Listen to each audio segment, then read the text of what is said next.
It is with great pleasure that I introduce Mette Ramsgaard Thomsen to you. Mette is professor of architecture and the head of CITA, the Centre for Information Technology and Architecture at the Royal Danish Academy in Copenhagen in Denmark. But I met Mette now many, many years ago when I was teaching a studio on robotics. Well, I had students design a robot that was cleaning the plastic waste in the ocean in the gyre. And after they designed the robot, they designed the headquarters for the robotic company. So it's not a... Anyway, long story short, I heard Denmark was great for robots. And when that took all my students from the US to Copenhagen to go and study robots and look at companies and whatever. But then I'd also heard of this amazing, very young, but very advanced researcher at the Royal Academy, and that was Mette. So I somehow found her email, I contacted her, took the students to her lab, and here was Mette in this incredible space, super high, full of incredible inventions, and gave us the most amazing tour and talk. So we've known each other since then, and I've been a huge fan of her work ever since. She founded CITA in 2005 and has since built it to one of the most influential research and innovation environments, exploring how computation, digital fabrication, and material systems are transforming the way architecture is conceived and constructed. Her work investigates what she describes as the digital material paradigm, examining how advances in computation, robotics, and bio-based materials reshape architecture practice and relationship between design and making. Now, of course, what's super interesting about bio-based is that if you know that construction and households alone are around 40% of the carbon footprint, then you can understand if you can make a building that actually absorbs carbon and breathes oxygen, you actually start having agency in this world. So as you know, for us architects to actually focus on bio-based materials is really important. There is a moment where you can actually turn this around.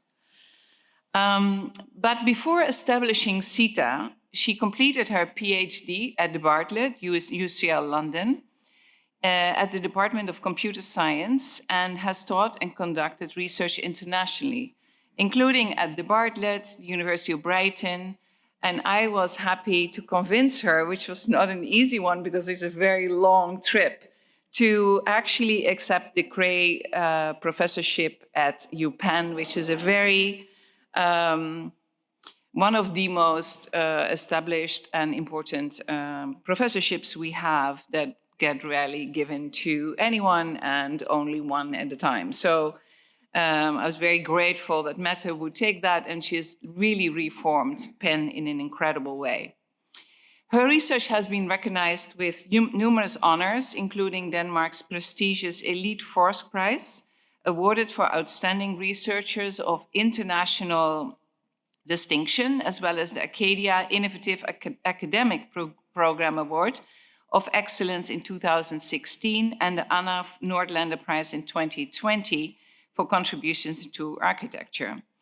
Mette's work is widely published and exhibited internationally, and she herself has edited several influential volumes documenting research at the intersection of architecture and computation, including CITA Works, the CITA Complex Modeling, and most recently, Fabricate 2024, Creating Resourceful Futures. Beyond her academic work, she has played an important leadership role in shaping international research agendas in architecture.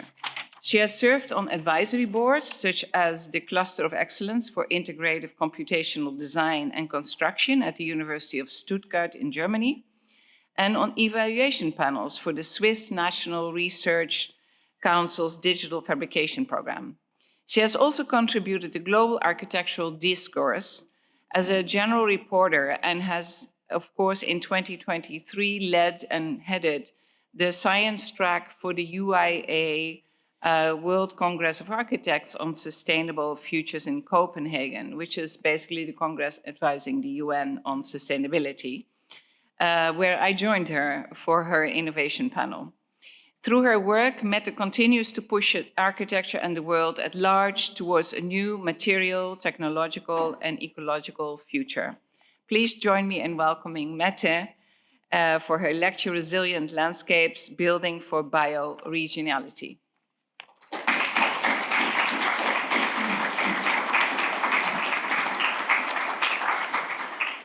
Normally I go away at this point, but I just want to personally thank you for also giving this amazing workshop. So Mette is also willing to not just come for a lecture, but also give a workshop. And thank you to Paul, also who also joined us from CITA. I'm super grateful to both of you and very, very happy that this is not just something you guys get to experience on this digital screen here, but you actually get to work with them in the robotics lab. So thank you for that. Super. Thank you. Thank you so much for a really kind introduction. It's very nice to become here. It's really fantastic to come to LA from the cold of Denmark, gray and rainy and horrible, and just enjoy the yellow light. Just fantastic. So it's a really great pleasure, a great honor to be here with you.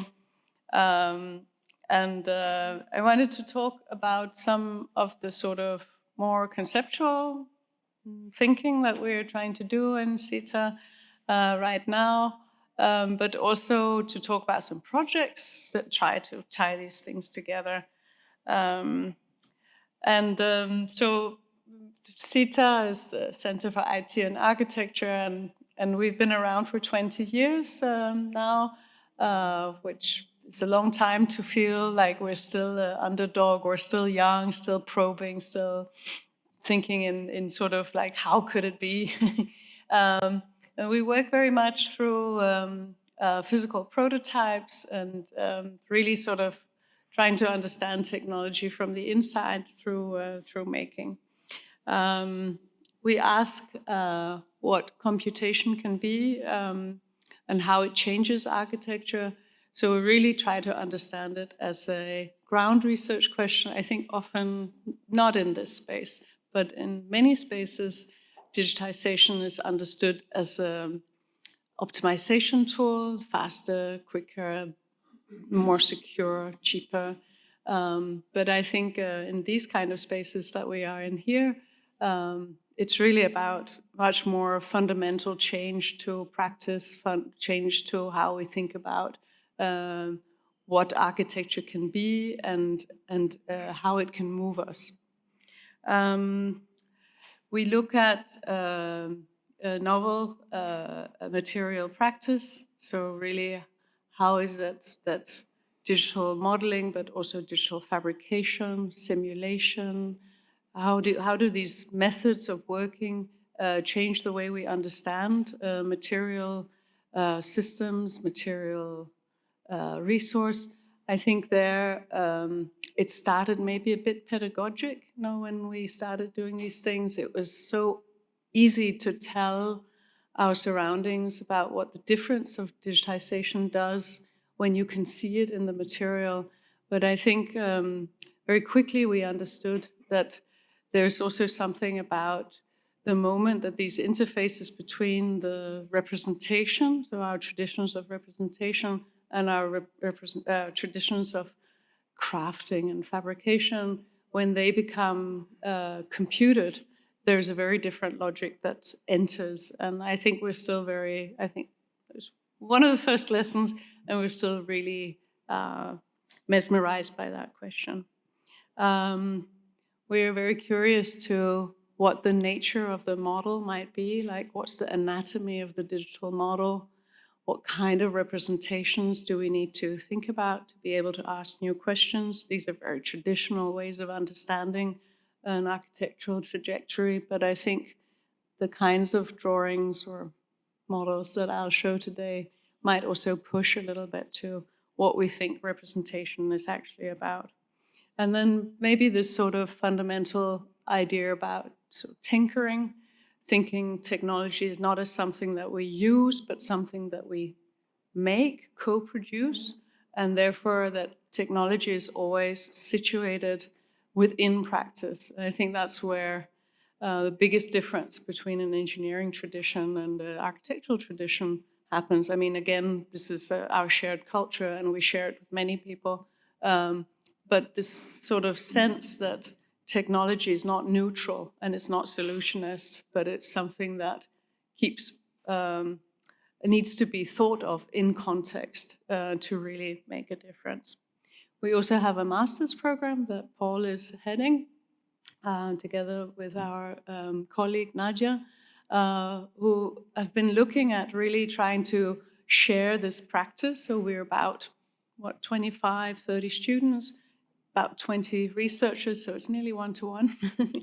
And what we do is we sort of move up and down between the two spaces, and we share these questions, trying to ask, well, how do we share our practice, and how do we teach the way we research and research the way we teach? And so really trying to wonder what kind of new questions come out of inquiries such as here, where we're looking at standing resource, like how do you build a building off and by standing resource, and what does it activate?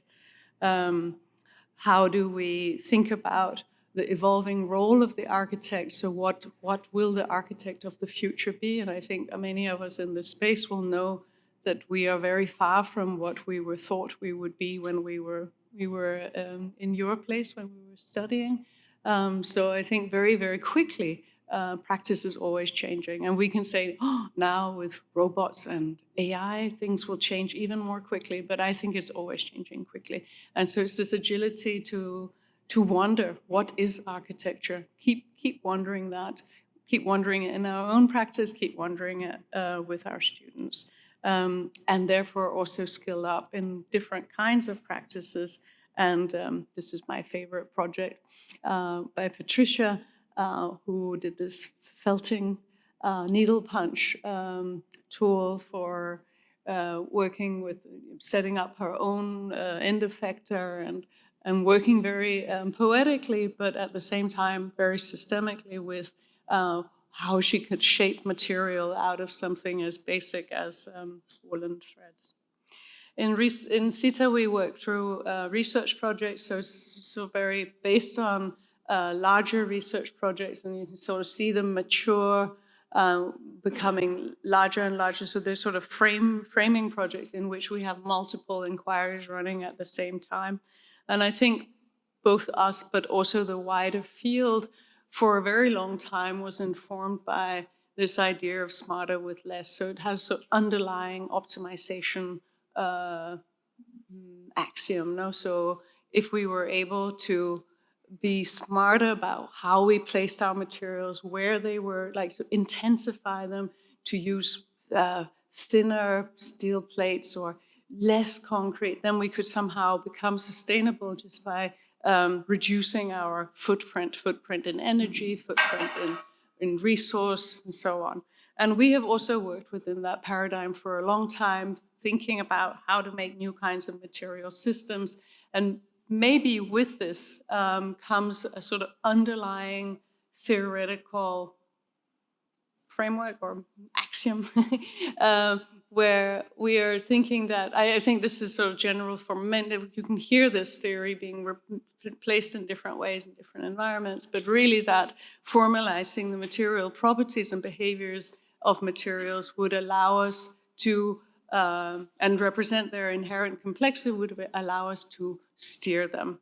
And I think that's really an ethos that we come through the sort of first age of digital design, where new questions on sustainability, material reclamation, resource thinking allow us to push this axiom forward, or to challenge it or expand it. And that's what I think is very exciting about having entered new questions that are maybe more informed by sustainability and regeneration rather than just computational design. So with this as a platform, I want to go through a series of projects that try to critically expand and at the same time instrumentalize many of the ideas and methods created from this framework. And they arise from sort of the broader project portfolio that we're working with right now, which is the eco-metabolistic architecture project that I'm leading, the building with blue biomass that Paul is leading, and the raw project that Martin is leading. So it creates this very nice stage. And it can seem like 3 big projects, but they're very interwoven and learn from each other and share resource and thinking. And so it's more sort of like a deep network of different kinds of conciliations. And they're fundamentally informed by this Congress that Winka named before, where we led the science track in the UIA Congress. So this was a quite big undertaking. There was 280 papers. It can be a bit abstract if you're a student, but we brought together 280 people, 280 authorship groups from around the world. We wanted it to be a global event, so we had to build a community across different kinds of research questions, but also global community, and bring them to Denmark to talk about sustainability through these 5 different perceptions. And in this, both leading the whole of it, but also specifically leading the Design for Rethinking Resource panel, which I led together with Carlo Ratti. I think what was really interesting about that was the shift from moving from an idea of thinking about materials to one thinking about resource. I think if we here with Semper, but there are many different threads, I could say that our modernism or our late modernism is fundamentally informed by the desire to understand and formalize material thinking. But material thinking remains abstract. The wood is already there. The steel alloy can be melted, but it doesn't really point back at where does these resources actually come from and what kind of ecological, but also social, cultural connectivities do they actually embed. So when we start moving from a material curiosity, and I've now with the pen reference now, I have a Louis Kahn saying, what does the brick want to be? Many different traditions of this now, but not really where does the brick come from. No? So then when we start thinking about resource reclamation, circularity, and so on, then we start asking new questions which allow us to expand this material thinking in new ways, which I think is a really good expansion.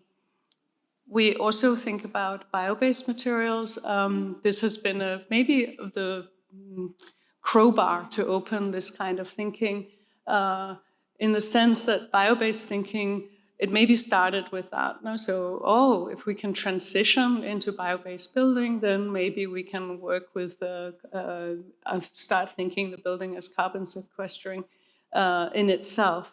And then with that comes, okay, but bio-based building is entirely different because they have lesser strength ratios, they have shorter durabilities. How do we work with these? They're inherently heterogeneous. It means something where the tree grows.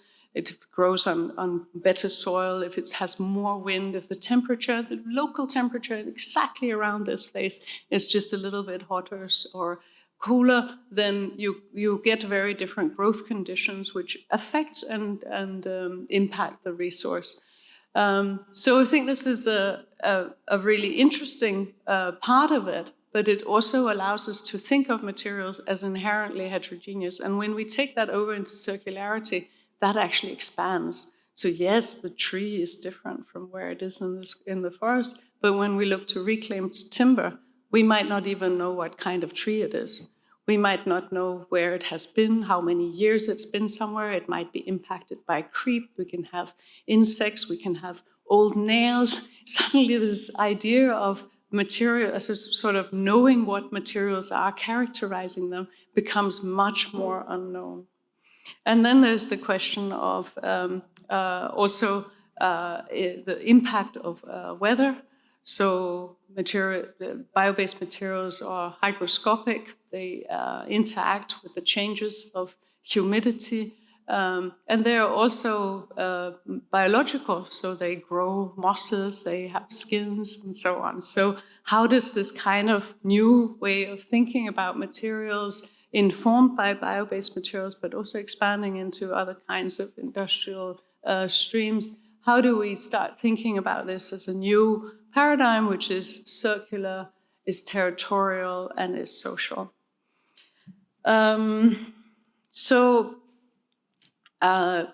A question that I have been particularly interested in was the idea of decay. So really, how do we think about materials as having their life streams, but also how we not only think about, okay, it's a sort of downhill from now. It was great, it will get worse. But how do we then engage with this? How do we actually characterize what's going on? And are there ways of mitigating or adapting or working with these changes to expand into other ways of thinking about adaptation and repair, but also to think of these cycles as inherent to that we are part of both the cycles of growing and harvesting materials, of placing them as into our built environment and returning them. And these are these fantastic huts. Paul and I invited Winka to go on this island in Denmark where they make these seaweed thatch houses. They've been doing it so for hundreds of years, and they will last actually. The single roof will last for several hundred years. And when its lifespan is over, you simply lay it out on the field and it rots and returns. So this notion of trying to understand the building as being within a larger cycle, which is what we're calling a metabolistic architecture, an architecture that's able to both conceptualize and instrumentalize how the building, now understood as a web of actions, that is making a temporary configuration within larger material cycles and therefore participates in and sustains the ecological cycles. So now materials pass through buildings rather than buildings somehow being permanent and eternal. I think a really good place to start wondering about this is, or learning about this, is in circular design. This is these Sankey diagrams from industrial ecology, where we see the flow of materials. So it's the whole field that looks at material flow. And there's the concept of standing resource, so and the idea of anthropogenic capital. So when we think about what is material or standing resource or material accumulation, then we get this image of, the B&Q, do you call that in America? Home Depot world, no? Here you have all the materials standing. But this is actually also where we understand the city in all its complexity. So I think it's very interesting. EU, its fantasy is from the governmental point of view is a sort of a nice shelf in which I can just go and get the materials out. But if we start really thinking about reclamation, it's much more complex. It's a lived world. It's something we're participating in. Things have very different ages, and they need to be brought back together again. So it makes us wonder, where do things actually come from? So it becomes a territorial question. In these workshops that Paul led with our students, we're really looking at where are the particular resources. This is very small. So we have incredibly good data. We know what's growing on every field and what has been grown on every field. So these maps are incredibly, deep in time and at very, very high resolution.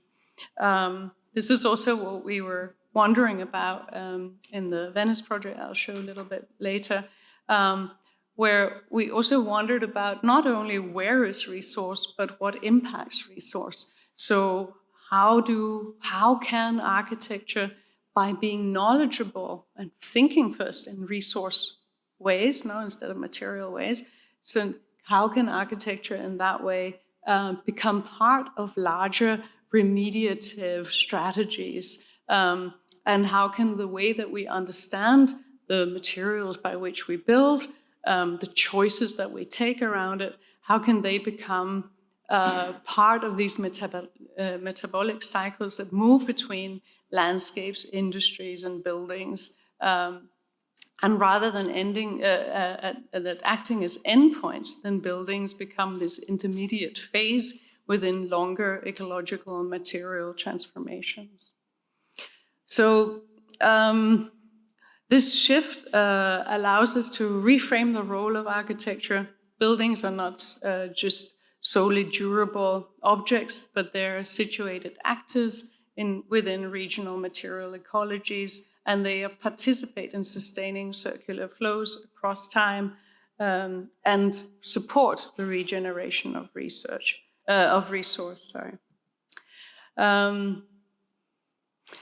And maybe this is really the core difference between what we would normally think of as a regenerative architecture and then a metabolistic one. So here we have this, in the metabolistic architecture, we would retain a sense of the, so where a regenerative or sustainable architecture retains a sense of the objecthood of architecture, deploying technologies to improve environmental outcomes and ecosystems. Metabolistic architecture focuses on the continuous circulation and transformation of materials in time. And then it invents, or we invent, technologies for instrumentalizing these exchanges. So it's these kinds of differences that I would like to talk about in the projects that I wanted to show. And I wanted to talk, I've selected a series of projects that operate at very different scales.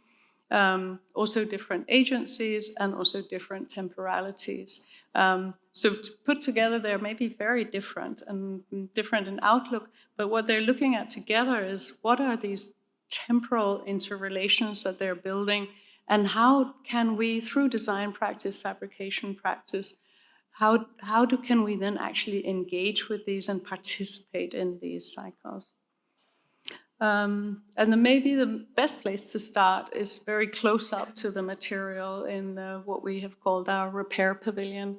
Again, Paul and I have worked on this together with Roxandra, who's our PhD student, and been working on it for a couple of years, in the sense that when you want to repair something, then you need to wait for it to decay. So we had to find some material systems that were decaying pretty fast, but also had to have the research time to actually engage with this time.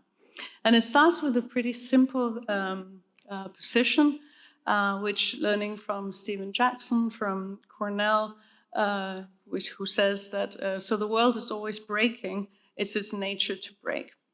And that taking breaking as a starting point allows us to think of the lifeless buildings as regenerative and productive. So breaking implies repairing, mitigating and adapting, recuperating and reconstituting building life. So we held a symposium at the Danish Design Museum, where we invited different disciplines from conservation theory, from building pathology, which is a wonderful British practice, and of course from architecture and from STS here, Science and Technology Studies, to discuss different perspectives on how we understand building life and what it means, what breakdown actually means. So rather than aligning the building with a sense of the as-built, so when the building, the architects give the key to the building, then the building is at its most perfect state, and then everything is downhill from there. Then what we were interested in is trying to understand that the building will inevitably incorporate maintenance, and that thinking that maintenance and design can be one design system that is continuous allows us to think about a building that is always built. So in the Repair Pavilion, we're working with these biopolymer composites They have a very open relationship to the environment, meaning that they absorb the humidity, they swell, they crack, they warp, and in doing so, they create a material change that then can be mitigated. Here we're looking at AM for repair, so additive manufacture for repair. And normally when we think about 3D printing, we think of it a little bit like prefab, no? It's in a nice room, there's a nice robot or setup, and then we prefab the element and it goes onto site. But nobody says that these prefab or this 3D printing has to happen in one phase. We could just go back and reprint onto the same object. So this becomes an expanded practice with 3D printing over the lifetime of the building, returning back to the building and reprinting upon it again. Allowing us also to wonder, how do I need to design in order to be able to repair? The project's part of a larger portfolio that we've been working with for the last 6 years, I think. Yeah, 6 years, which really looks at biopolymer composites through a sort of cooking logic. So we have a binder, we have fibers, we have fillers. We can put them together and we can create different recipes that are slightly varied.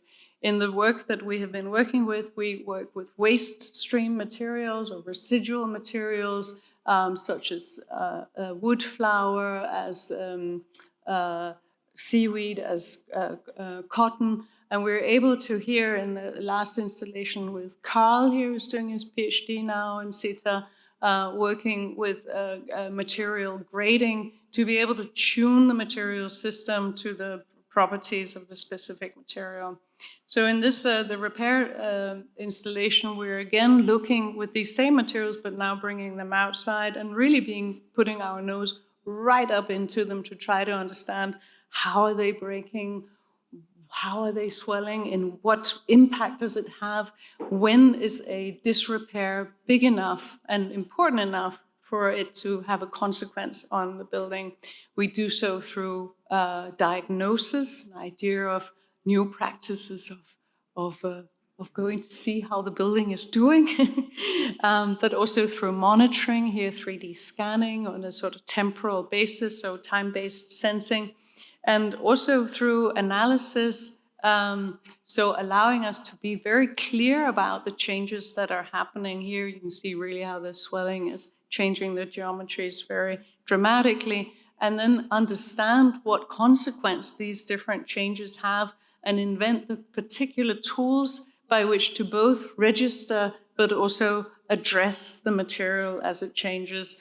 You can see here on the left the first experiment into this. I have to say that it really makes me wonder. It confronts my aesthetic sense.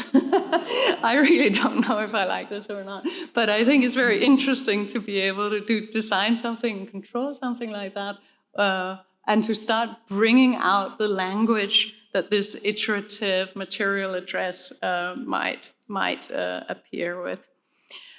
And in this world, of course, that endurance is the result of continual material address rather than out of material stability.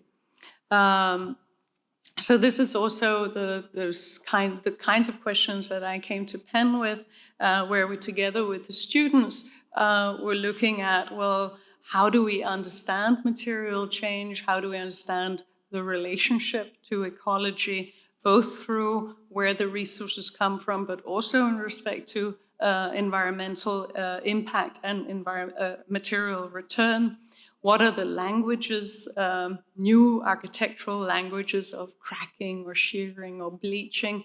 And what kind of aesthetic or language poetics does the language of decay and also this idea of layering, how does that actually thicken the world? And how can we also start establishing representations that are brought along with the building as it's repaired iteratively? So what kind of accumulative representation that keeps, deepening do we actually need to build?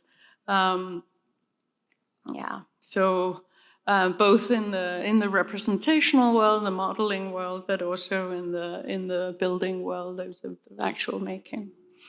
So in our work, returning back to CITA here, we've also been theorizing this interdependence through an idea of fragility. This is a special issue of the wonderful Italian journal called Ardeth. It's a really nice journal where we're allowed to do a special issue. We're really looking at how do we understand the building not through permanence and durability, but through something that is much more porous and agile, such as through agility. So maybe one of the core inquiries here is also then to understand that circularity and resource thinking challenges us to return back into where do the materials then actually come from and into this territorial curiosity. One of the first projects we did with this was visiting forest up in northern Sweden in the place called Skellefteå, where we went to see a really interesting timber mill where they work with CT scanning. So like when you do with your brain, when you go to the hospital, they CT scan the timber, and they do so in order to be able to optimize the cutting. So they can actually optimize the yield out of a forest very, very quickly or very dramatically by CT scanning all these trees. And all this data is then flushed. And we were wondering, how could we, if we could retain this data, how could this data become the foundation for a material grading of resource? So not grading as in I steer it, but more the material is heterogeneous. And by understanding that heterogeneity, how can I instrumentalize that and place it in smart ways into the building? This is work we literally did last week, and this is my camera snaps.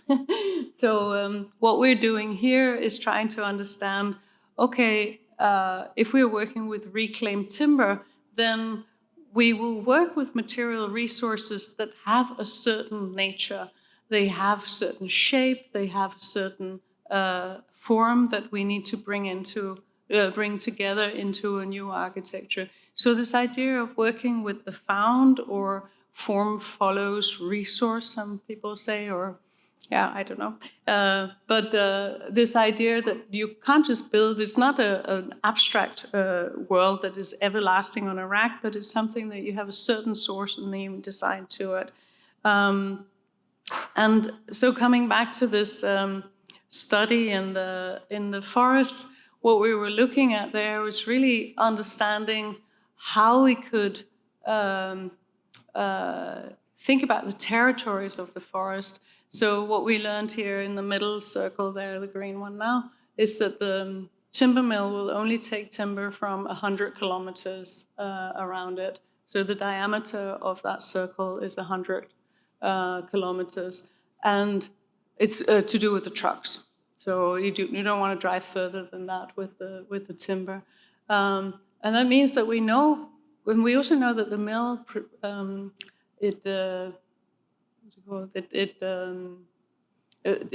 20,000 trees go through the mill every day, and it just made my head explode. It was like 100 kilometers, how many trees are there? And so it leads to a very sort of basic question about how do we actually understand where the resource is, how it's actually been treated. Also these, the actual fellers are highly computerized. They're nearly like robots on wheels. They have a lot of data, so they know where to cut the tree and to save the quality. So how do we bring all of this together?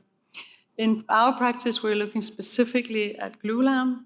And with these kinds of questions, we were looking at, well, how can we distribute the qualities of the glulam accordingly to where we actually need the force? So we all know that a beam only needs the high quality at the two other sides, and what's in the middle doesn't actually need to be so high res. And here we can see the robotic timber mill and the CT images, where we see the grayscale is for the density of the material. So we can see the hardwood surrounded by the sapwood, and the hardwood is where we will get construction timber from. So in Sweden, they were really interested in us because, of course, they can see they can get more for their resource. And they could see that also this idea of then actually treating the tree not as a graded timber that just comes into sort of like different qualities that can then be chosen, but as specific pieces of timber that can then be strategized quite clearly. What we're now looking at is then bringing these methods over into reclaimed timber. And here the sources are very different, as I was saying before. So here, this is a reclaimed timber source that we use a lot in Denmark, because we do make a lot of windmills, and the windmills are transported on these timber beds, which is very high quality timber.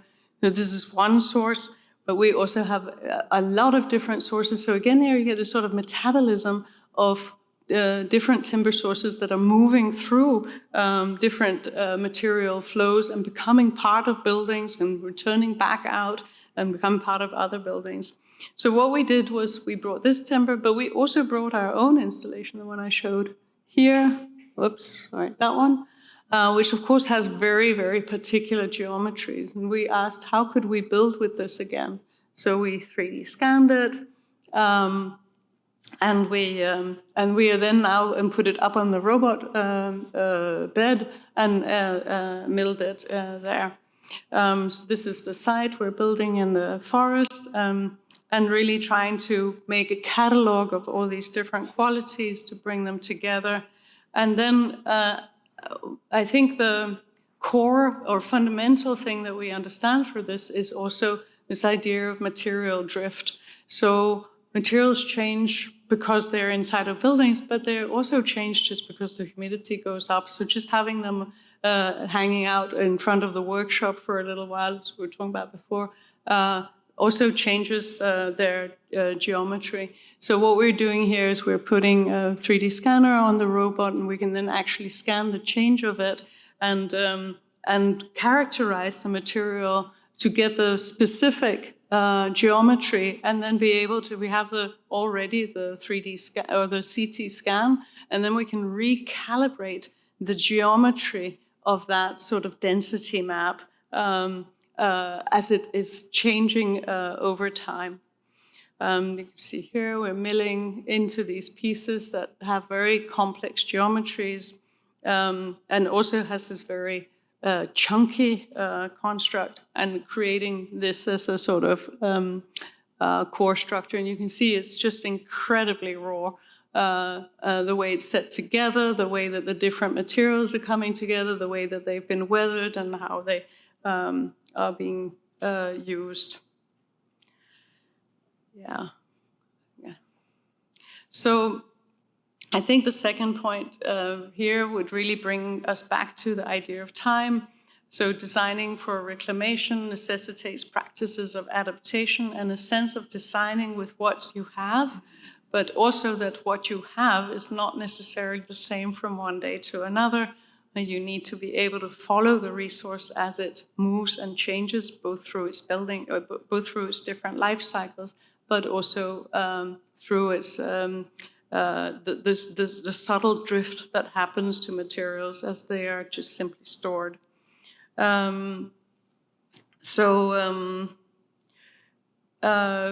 So maybe also bringing us back to this idea of where the ecologies, how ecology and territory inform architecture.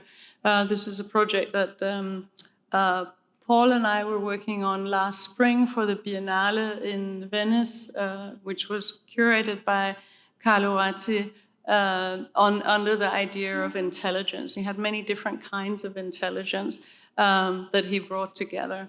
Our idea was here, and we were working together with a Danish company called 3XN and their research branch called GXN.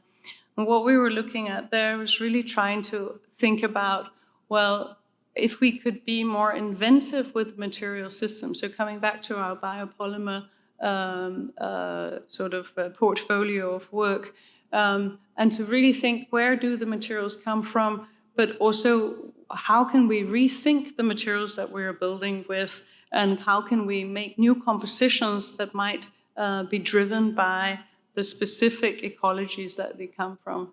So in the whole of the project, sort of this structure that has 3 different facades that point to 3 different locations, each of them having their material practice, combining local resource, but also local fabrication knowledge, and bringing them together. And they're both, all 3 quite inventive. So we have the mussel prints that we will also be doing the workshop here, woven palm leaf matting, and then biocement, which is using bacteria as a binder instead of the cement in concrete.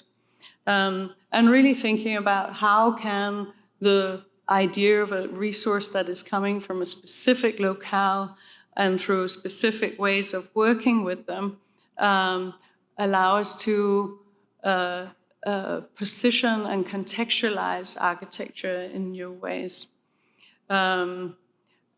So here we have the biocement, which is in Copenhagen, and finally here also the mussels here from Venice and the Veneto, which grow from these very small spawn up into the sort of size of a mussel in only half a year. And what was important from this was also that it's not only ecology as a driver, but it also has social aspects. So what's interesting in Venice is that they have this blue mussel, which is blue crab that comes from Florida, and it's an invasive species. We have many kinds of invasive environments in Europe right now from Florida, and they come. So they come and they don't, because of the climate change, the water doesn't freeze in the winter anymore, and so the spawn of the crabs doesn't die. And so there's been an explosion of these crabs, and they eat the blue mussels. And in this area in the north of the Adriatic Sea, we have a huge, that's where the main mussel farms for Europe, but especially for Italy, they lie. And I think it was about, in the last 2 years, there's been 40% of unemployment in the trade because of these crabs. So these connections between society, socioeconomics, ecological relations, climate change, very deep-founded. What we were interested in was if we could find another way to valorize the products that there were around. So of course the crabs don't eat the mussel shells. So it was a way that we could make this into an architecture, and through these panels, we are then able to make these composites. We are then, here they are cast and milled afterwards to get the language of them, and then really to try to wonder how do these, to storytell these relationships between the ecologies, the environmental drivers, so how the boats in the Veneto are creating turbidity, which means that the plants get less light, and as they get less light, then they do get lesser biodiversity. All of these things are impacting and connecting together. So it makes architecture, it changes the understanding of what site and correlation can be.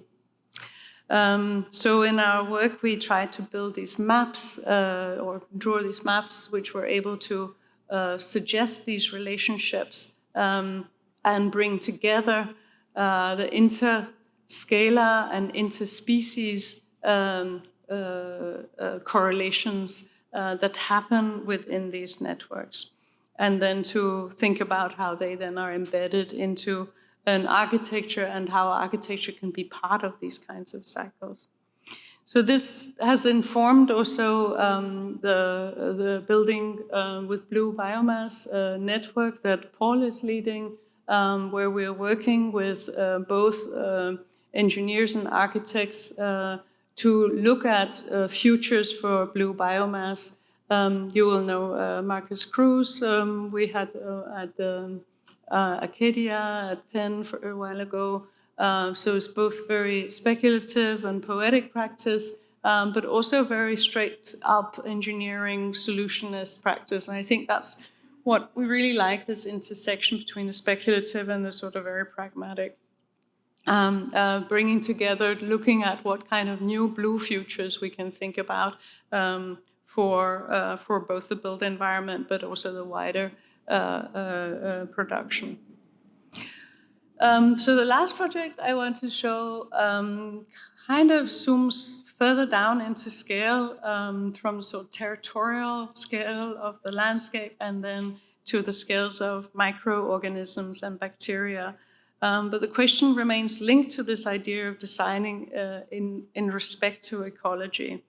Here, the ecology is not out there, but it's in here, part of the built environment itself, co-producing the spatial performance of architecture. So these are bioluminescent bacteria. They emit light. They are not. It's not the algae you might have seen and other. And it's very beautiful projects with that also. But these are set in a medium, and they are little colonies that grow and die. And as they do so, they will emit light for a while. It depends how long you can keep the colony alive. In this portfolio of work, we're really asking what kind of living materials, how we could work with living materials. So it's not a very good light source. I'm a little bit night blind. It takes me a little while to see it. So it's not sort of, okay, I'm going to make a new lamp, but it's more, what are the protocols for designing with something which is alive? What are the interactions and the sensitivities that I need to build up to be able to understand and co-inhabit with living species? So in the bioluminescent work, it's very immediate. We can see if it's alive or dead, we thought. We then found out that they actually mutate spontaneously, so they can be happily alive, and then you think, oh, it's not lighting, so we throw it away. So it just very complex relationships. We work together with the Copenhagen University marine biologist department, where we are learning about different sensing mechanisms, not just our eyes, but oxygen sensors, other ways of understanding life worlds and their habitat and their health.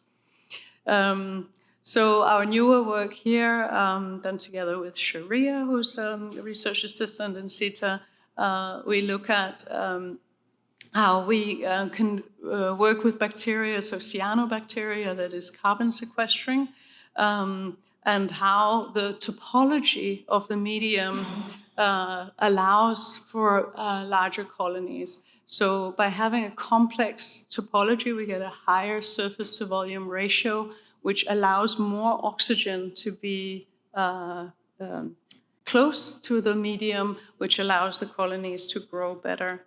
We're working here with 3D printing, so both on our own, sort of this is just a UR with Viscotech extruder, so really quite coarse tools that are difficult to keep clean, and then also with bespoke bioprinters that are sort of embedded into a lath, so therefore can be clean all the time. Cyanobacteria is known to produce from 10 to 100 times more oxygen than trees, compared to volume, obviously. And in the bioprint, we go from what we see here is these little bubbles. Let me see if I can get the video to run again. Here, yeah, you see these little bubbles.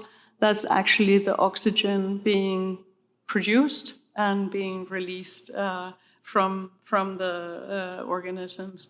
We are printing them here on these bespoke printers. They're about this size, maybe an inch by an inch. And they do what's called photomorphogenesis. That means that they change in color in response to the wavelength of the light.